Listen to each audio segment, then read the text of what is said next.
Chapter 1. Hi, new FIC I decided to pick up. Currently we are on the try period, so I'll thank you if you can use your power stones here. As a gift I will give an extra chapter every plus 200 PS. It was a deep, quiet night. In the icy chill of December, New York's Chinatown lay still, an unusual silence replacing the usual hustle and bustle of the streets. Situated in Lower Manhattan, Chinatown spanned over 40 streets, home primarily to Chinese American residents. At the edge of this vibrant community stood an old 3-story brick building. Inside, a shadowy figure peeked through the gap in the curtains, observing the dimly lit street below. Chinatown's architecture was a blend of Eastern and Western styles. Flying eaves and intricate rooftops mingled with tightly packed, boxy residential buildings. Narrow streets, lined with haphazardly hung Chinese signboards, felt suffocatingly claustrophobic. Outside, a soft hum broke the silence. A yellow taxi glided past, its pale headlights casting a fleeting, slender glow on the ceiling before fading into the distance. The sound of the engine receding brought a sense of relief to Eren, who lay back on his bed. Moonlight seeped through the curtains, forming a single cold beam that illuminated the dim room. Eren lay with his hands behind his head, staring blankly at the ceiling, seemingly lost in thought. One day ago, Eren had been at his desk, immersed in coding for a client project, when a sudden dizziness overwhelmed him. When he came to, everything had changed, his body, his surroundings, and even his age. After a few minutes of shock, disbelief, and confusion, he began accepting his reality. There was no other choice. He had to think quickly, or risk being thrown into a far worse situation. When he woke in this strange new reality, he was not alone. Beside him lay a stunningly beautiful young woman. Don't get the wrong idea. It wasn't his girlfriend. It was Gwen Stacy. Yes, the Gwen Stacy, the academic star of Midtown High. Even with her golden locks disheveled, partially covering her youthful face, her radiant beauty was unmistakable. Neither Eren nor the body's original owner could fail to recognize her. Memories, disjointed and incomplete, flooded his mind. These belonged to another Eren, the Eren of this world, with whom he now shared a name. Though fragmented, they provided enough context to help him grasp the basics of his situation. He quickly realized that Gwen Stacy wasn't his girlfriend. In fact, they weren't even acquaintances. Their only connection was that they both attended Midtown High, an elite school. But Gwen Stacy was the school's shining star, a top student admired by many boys, including the former Eren. By contrast, the old Eren was an unremarkable student, decent-looking but otherwise average in every way, someone who blended into the background. Under normal circumstances, their lives would never have intersected. And yet, here they were, lying on the same bed in a shabby motel. The situation quickly turned alarming. Both of them had been drugged with a powerful aphrodisiac designed to ignite uncontrollable desires. If that weren't bad enough, an old-fashioned camcorder sat in the corner, its faint red light blinking ominously. The sight instantly doused Eren's drug-fueled haze. A trap. Or rather, a conspiracy. With his heart pounding, Eren managed to suppress his rising panic and wrestle free from the dazed Gwen.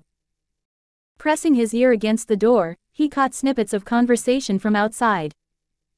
"Henry, why does the boss want us to trap some kid with that chick? She's a real beauty.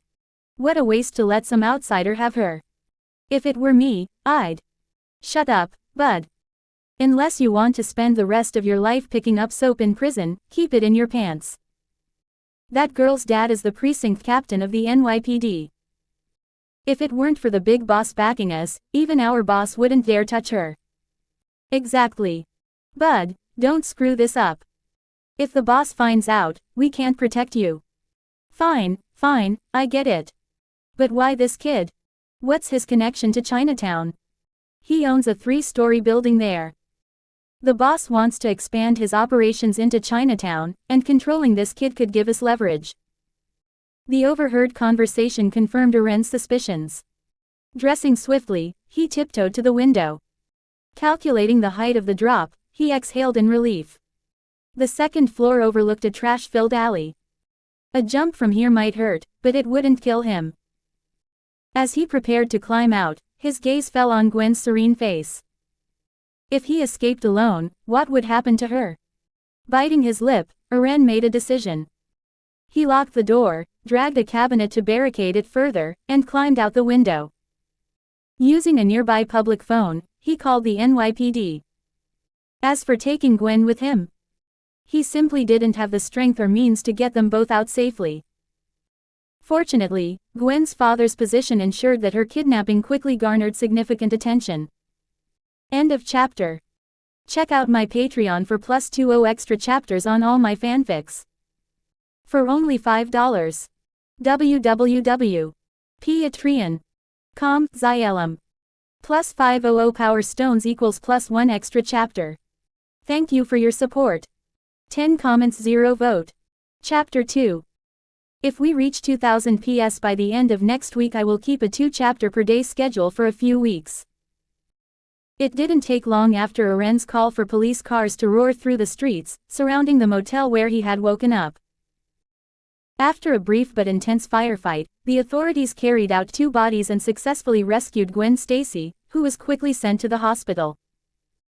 Gwen was safe, but Eren, observing from a hidden spot, felt a chill settle in his heart.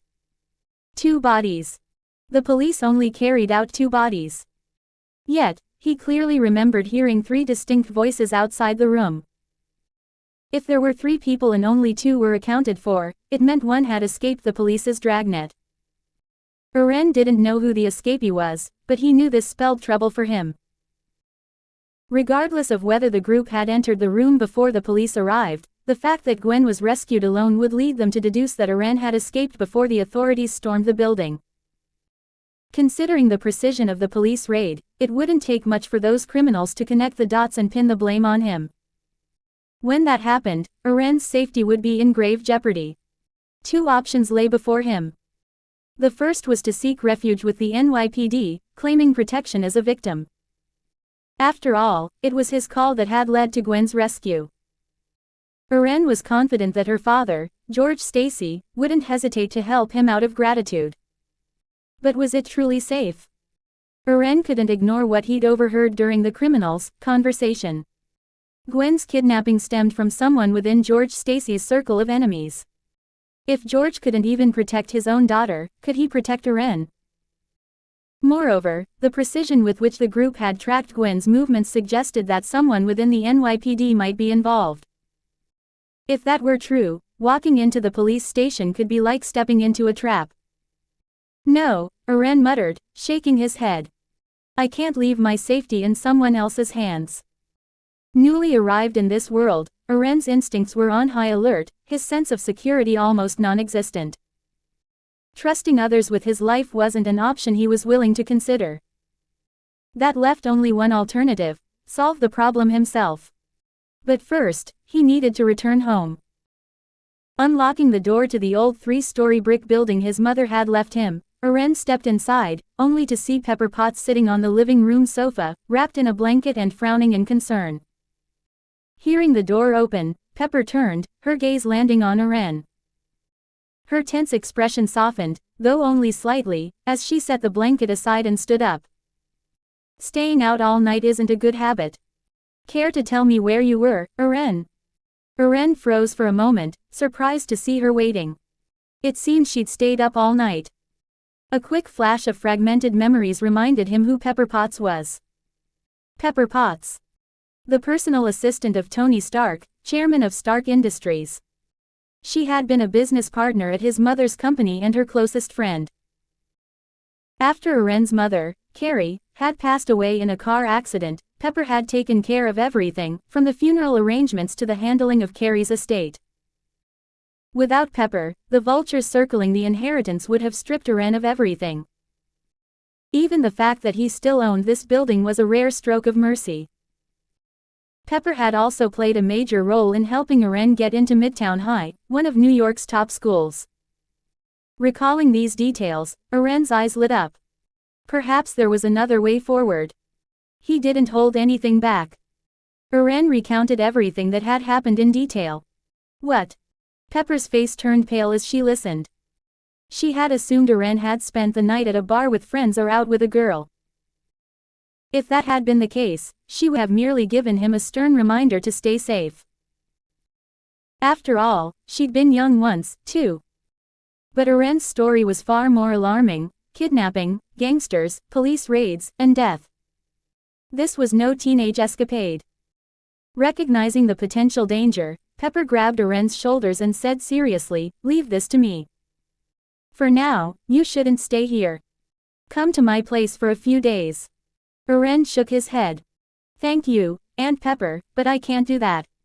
Pepper lived in a predominantly white middle-class neighborhood. While the area's security was better than Chinatown's, it wasn't impenetrable. Staying there wouldn't guarantee safety and might even put Pepper in danger. Mistaking his hesitation for stubbornness, Pepper tightened her grip and explained, "Eren, if what you're saying is true, those people have already marked you. Staying here alone isn't safe. Trust me, just a few days at my place, like when you were younger. Once it's over, I'll bring you back." Before she could continue, Eren interrupted, "I understand, Aunt Pepper. I don't want to put you in harm's way. I'll find a place to hide for a few days. Chinatown is big, and outsiders don't have an easy time navigating it. Don't worry, I'll be careful." He smiled warmly. "Though I would appreciate it if you could call the school for me and explain my absence." End of chapter. Check out my Patreon for +20 extra chapters on all my fanfics. For only $5. www.patreon.com Zaelum. +500 power stones equals +1 extra chapter. Thank you for your support. 1 comments 0 vote. Chapter 3. Convincing Pepper Potts was no easy feat. But in the end, Eren managed it. The compromise was that he had to check in with her twice a day, once in the morning and once in the evening, to reassure her of his safety. For Eren, this was a small price to pay. Before anything else, he needed to buy a new phone at the nearby mall. His original phone had vanished when his former self was knocked out and abducted. Whether the thugs had stolen it or discarded it somewhere, he couldn't be sure. After seeing Pepper off in her car, Eren returned home and secured the building's entrance with its lock and deadbolt. While Chinatown wasn't as chaotic as Hell's Kitchen, it wasn't exactly safe at night. Getting ambushed in an alley before was proof enough of that. And now, with a potential enemy after him, extra caution was warranted. Back in his room, Eren quickly packed a few sets of clothes before sliding his bed aside and peeling back the carpet. Using tools he had prepared, he pried up a loose floor tile. Beneath the tile lay a hidden stash, a bank card and 3 rolls of cash. These were the lifelong savings of his late mother and grandparents. Eren's mother, a hard-working Chinese-American businesswoman, had died in a car accident a year ago. With Pepper's help, the inheritance, after taxes, had left Eren with enough to sustain himself, $300,000 in savings and ownership of this 3-story building on the edge of Chinatown. As for his father, he was a nonentity. According to Eren's mother, she had used a sperm donor to avoid pressure from her parents to marry. Her choice had nearly caused a rift with her family but was ultimately accepted after Eren's birth. Growing up, Eren had lived with his grandparents while his mother worked tirelessly to support them. Tragically, he lost his grandfather to illness at age 10, followed shortly by his grief-stricken grandmother. The building, originally left to Eren's mother, had been handed down to him after 2 rounds of inheritance taxes, which had drained a significant portion of the family's wealth. Still, Eren's assets far exceeded the average person's. With $30,000 in cash reserves at home and a building whose ground floor could be rented as a storefront, he was relatively well off. This wealth, however, was likely what had drawn the gang's attention. With the cash and bank card safely stashed in his backpack, Eren restored the floor and bed to their original state. Next, he retrieved a key from his drawer and descended to the building's basement. The old wooden door to the basement, worn from years of neglect, resisted his efforts to open it. Only after several heavy kicks did it finally budge, dislodging a New Testament calendar from the wall in the process. As dust swirled in the air, Eren pressed a switch on the wall, illuminating the room with a blinding array of incandescent lights. His grandfather, wary of the dark, had once meticulously outfitted the basement with an abundance of lights. The result was almost overkill but undeniably effective. Once the air had cleared, Eren descended the creaky wooden stairs and searched the hidden compartment in a drawer near the entrance. From it, he retrieved a pistol wrapped in oilcloth.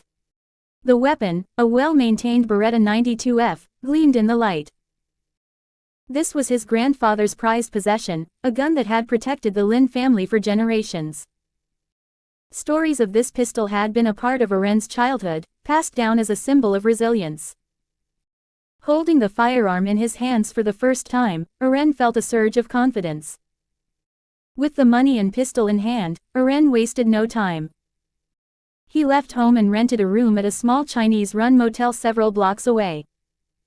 Lying on the unfamiliar bed, Eren reflected on his eventful day. "This life is already more thrilling than my last," he muttered, turning over. As he reviewed his predecessor's fragmented memories, a peculiar weariness settled over him.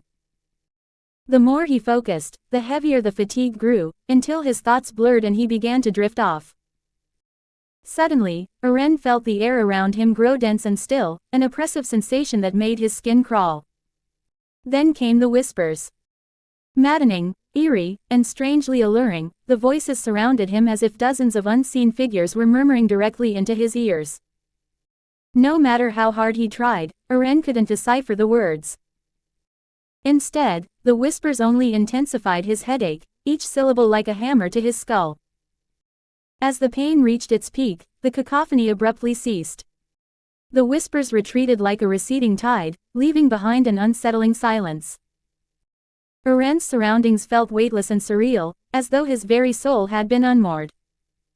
It was as if he had crossed an invisible boundary, entering an unknown realm. When he opened his eyes again, his vision was consumed by swirling white mist. End of chapter. Check out my Patreon for +20 extra chapters on all my fanfics. For only $5. www.patreon.com Zaelum. +500 power stones equals +1 extra chapter. Thank you for your support. 10 comments 0 vote. Pissed. Download the app for additional rewards.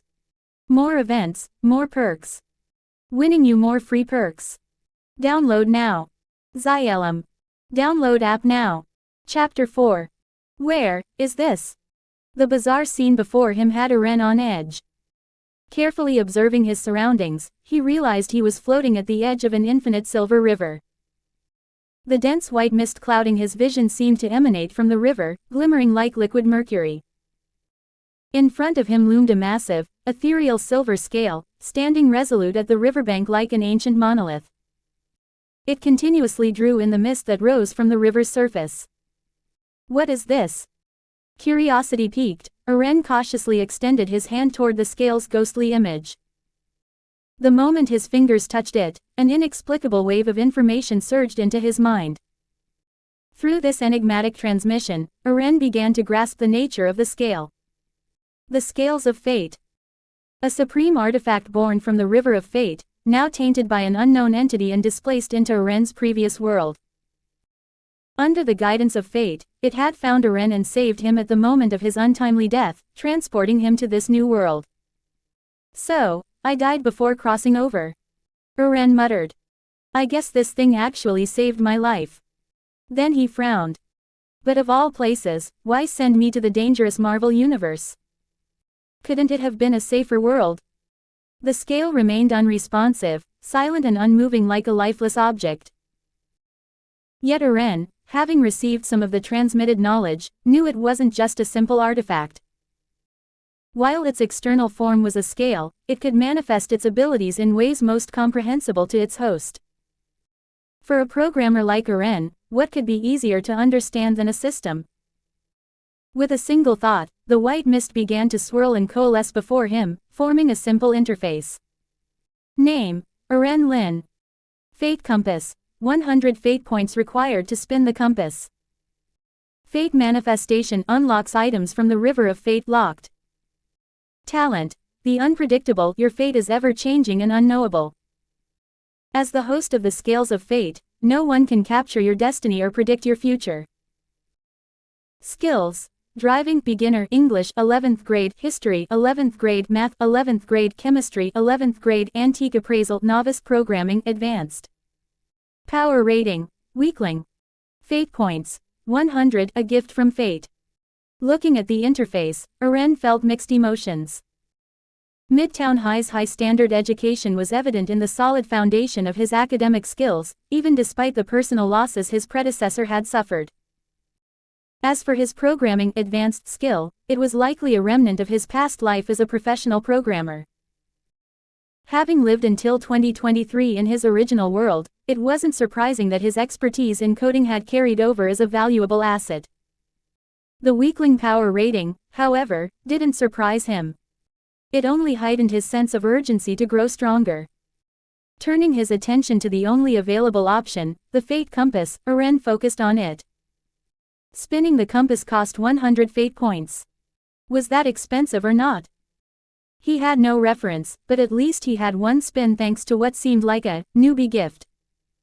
Without hesitation, Eren activated the Fate Compass. There was no elaborate animation, just a fleeting image of a colossal compass spinning rapidly before the pointer stopped. In the next moment, the compass dissolved into light, leaving behind a pale blue orb floating before him. A reward. Heart pounding, Eren reached into the glowing orb. His hand closed around something cold and smooth, and as he pulled it free, a message appeared. Ding! Congratulations! You have obtained the Seer's potion. What emerged was a vial of deep blue, viscous liquid contained in a test tube. Checking its details, Eren read. Seer's potion. Origin. From a world tainted by outer gods, utilizing a unique sequence-based power system. Grade. Sequence 9. Effects. Upon consumption, moderately enhances physical attributes and grants the Seer aptitude for mysticism. This includes efficient learning and utilization of divination abilities, partial resistance to the dangers of divination, and the ability to perform rituals such as spirit summoning. Note. Any power system from a world polluted by outer gods carries inherent risks of madness and corruption. Consuming this potion may erode the user's sanity. Failure to fully assimilate the potion could result in losing control and transforming into a monstrous entity. Holding the Seer's potion, Eren felt conflicted. As a fan of Lord of the Mysteries, he had once marveled at its world building and fantasized about wielding its powers. But now, faced with the reality of its perilous system, he wasn't so sure. The madness inherent in the sequence system was a well-known double-edged sword. Even reaching godhood wouldn't free him from its grip. It required anchors to maintain one's sanity, a burden he wasn't eager to shoulder. Still. End of chapter. Check out my Patreon for +20 extra chapters on all my fanfics. For only $5. www.patreon.com, Zaelum. +500 power stones equals +1 extra chapter. Thank you for your support. 4 comments 0 vote. Chapter 5. With all his fate points spent on the spin, Eren had no way of attempting another draw. If he let go of the Seer's potion now, who knew how long it would be before he encountered another extraordinary power system.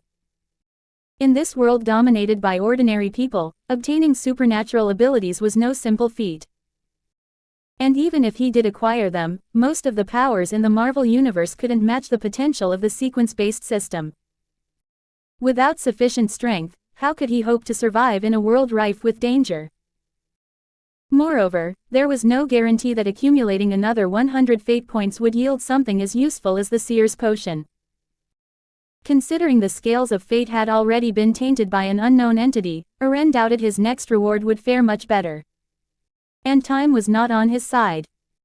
Even now, trouble was likely brewing outside, waiting for him.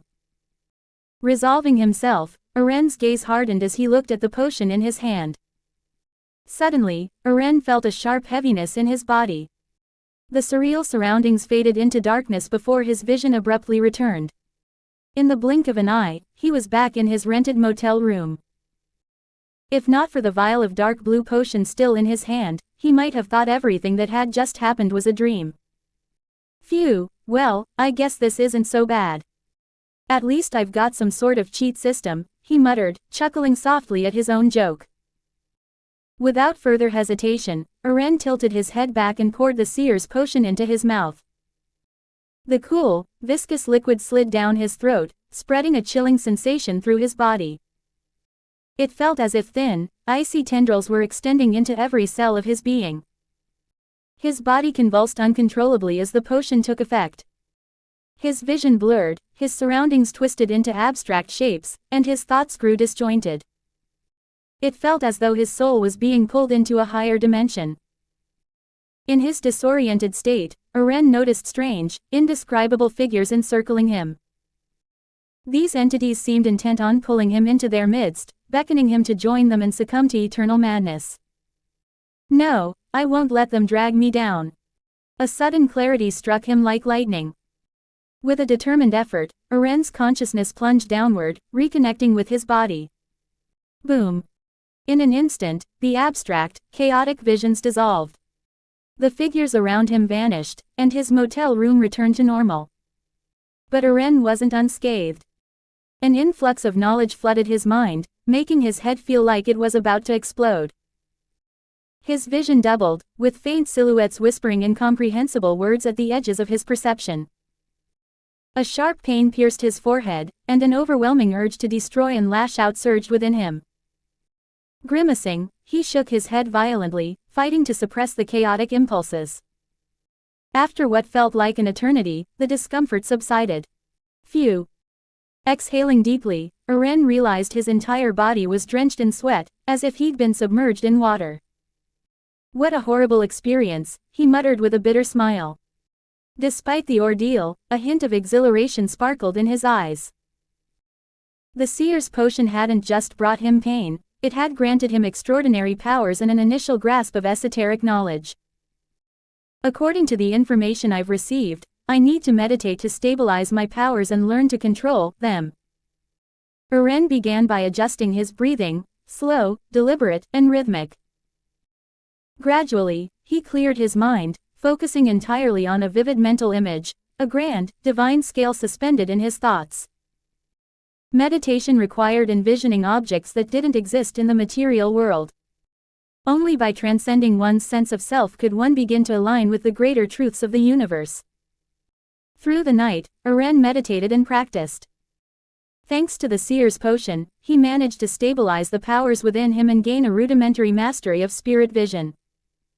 However, his other divination abilities would require further study and training. At this point, even something as basic as interpreting a dream would likely be beyond his capabilities. Still, none of this could dampen Eren's excitement. From this day forward, he was part of the ranks of the extraordinary. Just as Eren's sense of crisis began to ease, a sharp knocking at the door broke his focus. Knock, knock, knock. The sound sent a chill down his spine. His pupils narrowed, and his right hand instinctively slipped beneath his pillow to grip the Beretta. In his current state, the pistol offered more tangible security than the fledgling abilities granted by the potion. This was no hotel with concierge service, and the Chinese motel owner wasn't known for acts of kindness like wake-up calls. Clutching the gun, Eren crept off the bed like a cat, carefully lifting his backpack and edging toward the window. The room and its location had been chosen with escape in mind. If trouble came knocking, the window offered a swift way out. But before Eren could act, the person outside spoke. "Kid, it's your Uncle Yuan. Open up if you're awake. Last night, we caught 3 thugs breaking into your place in Chinatown. They said they were here to deal with you. You should come take a look." Huh. Eren froze mid-step, his escape plan temporarily forgotten. End of chapter. Check out my Patreon for +20 extra chapters on all my fanfics. For only $5. www.patreon.com Zaelum. +500 power stones equals +1 extra chapter. Thank you for your support. Chapter 6. Eren froze mid-step when he heard the voice outside. Uncle Yuan. Digging through his predecessor's memories, Eren recalled someone he called Uncle Yuan. He was a distant relative of Eren's grandfather, who had once helped Yuan settle in New York after sneaking over from mainland China. Back then, Uncle Yuan had even lived in Eren's grandfather's home before finding his footing. The bond forged during that time kept the two families close. As a child, Eren often saw Uncle Yuan visiting during holidays, bearing gifts. However, his mother had never been fond of Uncle Yuan's gang affiliations and discouraged Eren from getting too close to him. After his grandparents' deaths, the families drifted apart, though Uncle Yuan still made an effort to visit during Lunar New Year. Remembering these details, Eren hesitated briefly. He moved cautiously to the door, peering through the peephole. Outside, the corridor was empty except for a broad-shouldered, square-faced man with a scar over his temple. Uncle Yuan. Eren called out hesitantly. Who else? Don't tell me you've already forgotten my voice, kid, came the gruff reply. Activating spirit vision, Eren confirmed that only Uncle Yuan was outside and sensed no malice. He pushed aside the cabinet barricading the door. Hearing the sounds of movement, Uncle Yuan's face briefly twisted with a peculiar expression. When Eren finally opened the door, he greeted Yuan sheepishly. Of course not, Uncle Yuan. Yuan glanced at the cabinet by the door and nodded approvingly. Not bad. You've learned a bit. With that, Yuan strode inside without waiting for an invitation, settling onto a chair and gesturing for Eren to explain. What did you do to piss off the Shuigui gang? Their turf is by the docks. Normally, they wouldn't bother with someone like you. It wasn't me provoking them, they came after me, Eren replied with a bitter smile. Yuan raised an eyebrow. Go on. They're after my grandfather's house and the money my mom left me. They knocked me out, drugged me, and tried to record that kind of video to blackmail me into compliance. I managed to escape and called the police. They raided the place, rescued another girl they had kidnapped, and shot 2 of the gang members in the process. I'm guessing the 3 who came to Chinatown last night were sent to get revenge on me. Honestly, I'd never even heard of the Shuigui gang before this. Although Eren trusted Yuan more than a stranger, he remained cautious. He omitted any mention of Gwen's true identity, George Stacy's involvement, or the potential conspiracy behind the incident. Yuan frowned deeply, his scarred face growing more intimidating as he processed the story. So, they're after your grandfather's property. Yuan mused. That makes sense if they're trying to expand their territory. But targeting Chinatown, he trailed off, lost in thought. After a moment, Yuan stood and said, You're coming with me to see 7th uncle. Tell him what you told me, but emphasize that they're after your house. Chinatown is our turf. Neither Zhangyi Hall nor any other hall here will tolerate outsiders meddling in our territory. Eren's eyes lit up. Yuan's intent was clear. Frame the Shuigui gang's actions as a threat to Chinatown itself, ensuring Zhangyi Hall would intervene. Internal disputes might not warrant their attention, but territorial incursions certainly would. With Zhangyi Hall stepping in, Eren's safety would improve significantly. Understood, Eren replied solemnly. Thank you, Uncle Yuan. Yuan's eyes gleamed with satisfaction, though he waved it off nonchalantly. It's nothing. Now, let's go. 7th uncle's time is precious. Chinatown's history was one of resilience, forged in the face of systemic oppression, economic exploitation, and racial discrimination. During the most tumultuous periods, Chinese immigrants faced not only institutional challenges but also harassment from local gangs. It was in this crucible that organizations like the Hong Men emerged, groups that united the impoverished and wealthy alike, navigating the delicate balance between cooperation with the authorities and resistance against exploitation. At its peak, 9 out of 10 Chinese immigrants were connected to Hong Men in some way. As the organization grew, internal divisions emerged, leading to its fragmentation into numerous smaller factions. Zhangyi Hall was one such faction. Although not the largest or most powerful of the Chinese gangs, Zhangyi Hall was among the oldest, with deep roots and enduring influence. Under Yuan's guidance, Eren arrived at Zhangyi Hall's headquarters. They bypassed the main hall and entered a side room. Inside, 3 bound and beaten men, faces bruised and bloodied, sat slumped on the floor. Their captors, a row of stern-looking young men, stood on either side of the room. At the head of the room sat an elderly man with meticulously combed silver hair, dressed in a traditional Chinese jacket. His piercing gaze fell on Eren as Yuan announced, "Seventh uncle, I've brought the boy." The old man set down his teacup and nodded. "Speak. What did you do to anger the Shui Gui gang enough for them to send 3 armed men to invade our territory in the middle of the night?" End of chapter.